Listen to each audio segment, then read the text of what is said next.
Olá pessoal, com vocês mais uma vez, Mecânica ANC aqui com a super dica aí, barulho na roda. Estamos aqui com essa Mercedes CLC 200 aqui, ó.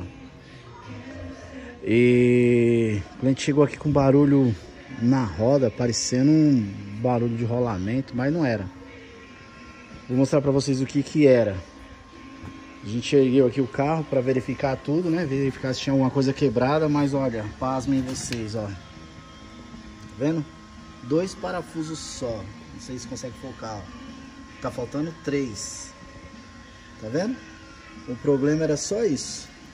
Só os parafusos da roda da Mercedes CLC. Beleza? Qualquer coisa aí, antes de vocês desmontarem aí, achando que pode ser possivelmente ou um rolamento ou a flange pegando no disco, pode ser isso aí, ó. Só faltando os parafusos. Olha lá. Cliente aqui, não sei como que essa roda não caiu. Não sei como, porque 3 parafusos em uma roda grande dessa daqui, essa roda aro 18 aqui, é complicado. É muito peso, né? Beleza?